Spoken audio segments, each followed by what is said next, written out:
Listen, okay, I'm not the sharpest tool in the shed. It took me a minute to kind of like understand this kit. I had to really do a little digging, and I feel dumb. So let's talk about it, alright? Outrider is a support cargo ship rebel scoundrel smuggler, and the support part does matter. It will come in, it'll tie into the rest of his kit. It is piloted by Dash Rendar, so even though he's not a pilot, his ship, or he's not a pilot, he's not a rebel, his ship is a rebel, which is something CG's already done with Beskar Armor Mandalorian, being that he's not a bounty hunter, but his ship is a bounty hunter.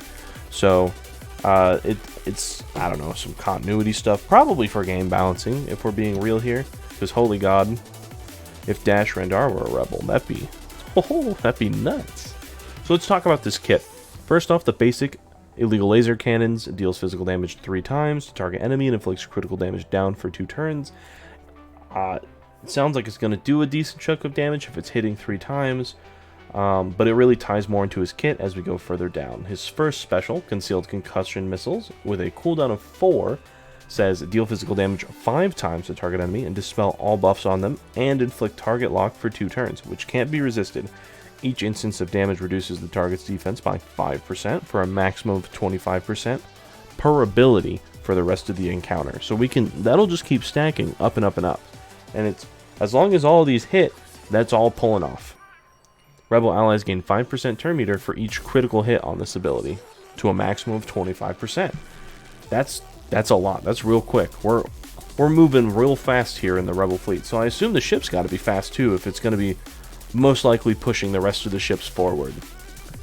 Now the Special 2 Emergency Repairs has a cooldown of 3, but it has another gate in front of it. So let's talk about that real quick. All Rebel allies recover 20% health and protection and gain speed up and tenacity up for 1 turn. All Rebel allies' download progress is increased by 20% when you click the button. It's important because download exists. So progress starts at 0% and increases by 1% whenever a Rebel ally scores a critical hit, tripled if it's that Rebel ally's turn. It requires 100% download progress to activate emergency repairs. So I don't know if it's going to then take the percentage down to 0, or if we just need one person at 100%.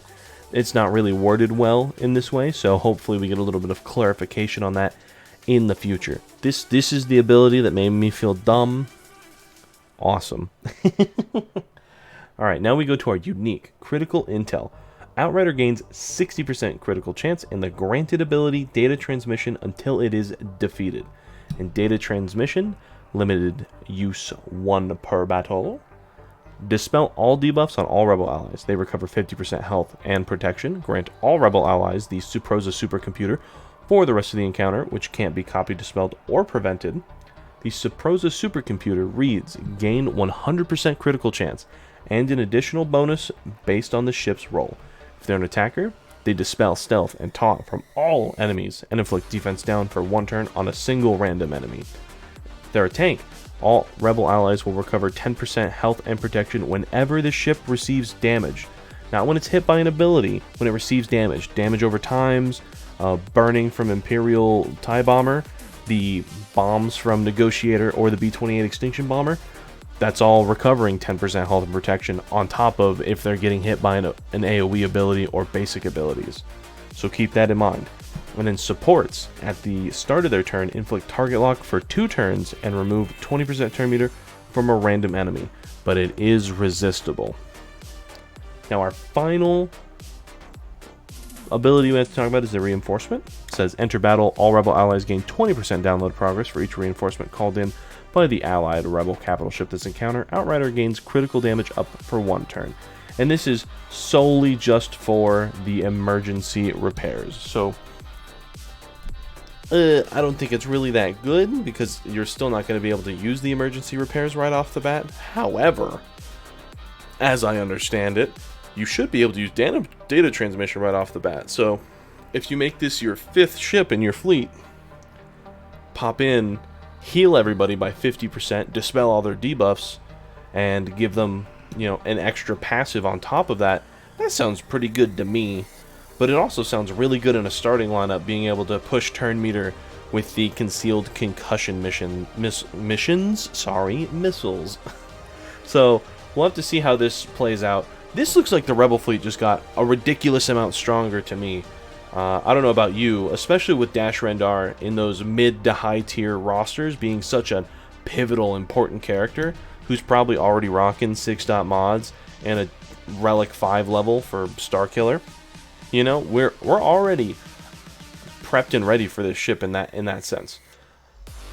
It is going to be released through I believe a galactic chase is what they said. Is it put on here? I think it's on the Dev Insights. Where does it say?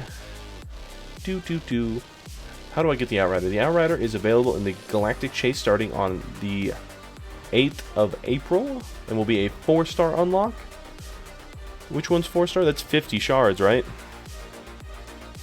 Or is that's 3 stars? 4 stars is 80 shards.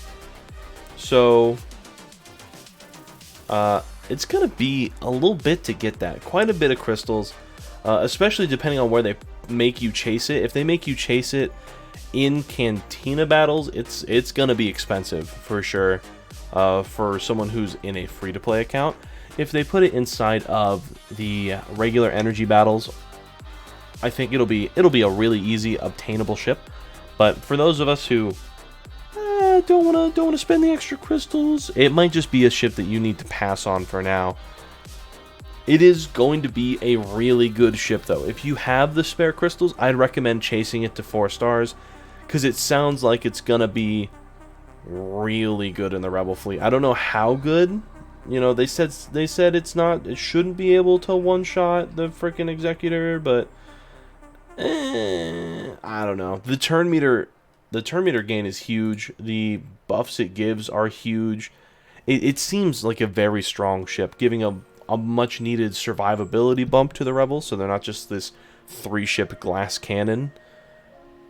And then on top of that, it also ups their offensive capabilities by quite a bit. Depending on how much damage this ship does, it will be crazy. I'm excited to see it on the 8th, which is what, 3 days? 3 days from now? Yeah, it's going to be cool to see that on release.